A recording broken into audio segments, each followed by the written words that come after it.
Sebagai salam sehat, di tengah cuaca yang tidak menentu, kadang panas dan kadang hujan, maka banyak sekali penyakit berbasis lingkungan yang mengintai masyarakat, di antaranya demam berdarah. Nah, mari kita simak penjelasan dari Dokter Umum Puskesmas Sekto tentang demam berdarah. Halo Bapak Mama, salam sejahtera bagi kita semua. Pada kesempatan kali ini, saya Dr. Charles akan membagikan sedikit mengenai demam berdarah atau yang biasa kita sebut demam berdarah dengue untuk kita semua. Apa itu demam berdarah atau demam berdarah dengue?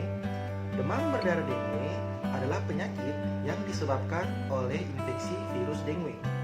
Bagaimana seseorang bisa terkena infeksi virus dengue?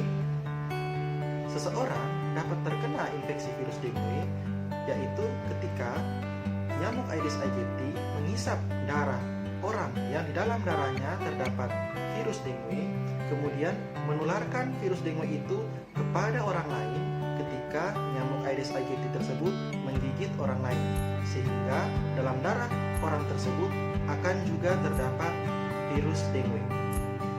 Berikutnya, apa yang akan terjadi ketika di dalam tubuh kita atau di dalam darah kita terdapat virus dengue? Ketika di dalam darah kita atau tubuh kita terdapat virus dengue, maka akan terjadi beberapa kemungkinan. Yang pertama, virus tersebut tidak menyebabkan gejala atau kita sebut asimptomatik. Yang berikutnya, yang kedua, kita dapat jatuh ke dalam keadaan yang disebut demam dengue. Kemudian yang terakhir, yang paling parah, kita dapat jatuh ke dalam keadaan yang disebut demam berdarah dengue. Pertanyaan berikutnya, apa bedanya demam dengue dan demam berdarah dengue? Demam dengue yaitu ciri-cirinya demam terus-menerus selama 2-7 hari, demamnya tinggi, dia hanya turun ketika diberikan obat penurun panas. Setelah itu demamnya naik lagi. Kemudian ada manifestasi perdarahan, seperti bisa mimisan, bisa juga terdapat perdarahan dari gusi, atau terdapat bintik-bintik perdarahan pada kulit. Kemudian dapat juga disertai dengan sakit kepala, nyeri sendi, kemudian sakit di belakang bola mata. Nah, yang membedakan antara demam dengue dan demam berdarah dengue adalah pada demam berdarah dengue terdapat rembesan plasma di dalam darah kita. Apa itu plasma? Plasma adalah bagian cair dari darah. Ketika plasma merembes keluar dari pembuluh darah, dapat menyebabkan kita jatuh ke dalam keadaan dehidrasi, bahkan sampai juga dapat menyebabkan syok, yaitu tangan dan kaki kita menjadi dingin dan lembab, menjadi pucat, kemudian kita menjadi lemas. Kapan kita harus segera ke tenaga kesehatan? Ketika kita mencurigai atau kita berpikir kita terkena infeksi virus dengue. Yang pertama, ketika demam tidak membaik.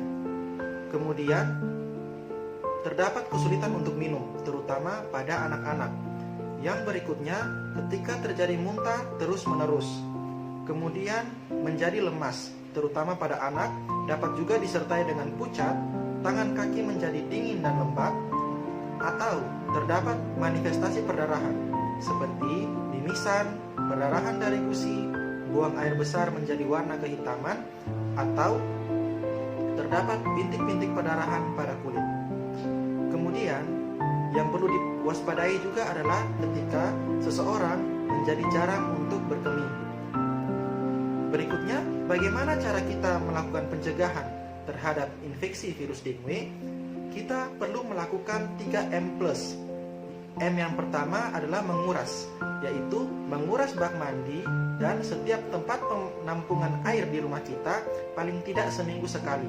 Yang kedua, menutup tempat-tempat penampungan air, karena itu dapat menjadi sarang bagi nyamuk Aedes aegypti.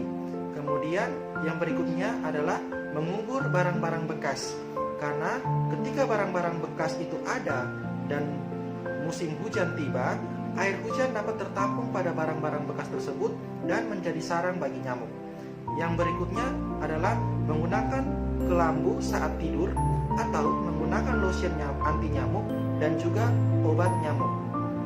Berikutnya yang perlu kita ingat juga adalah untuk menjaga daya tahan tubuh kita dengan cara makan makanan bergizi, istirahat cukup agar daya tahan tubuh kita tetap baik.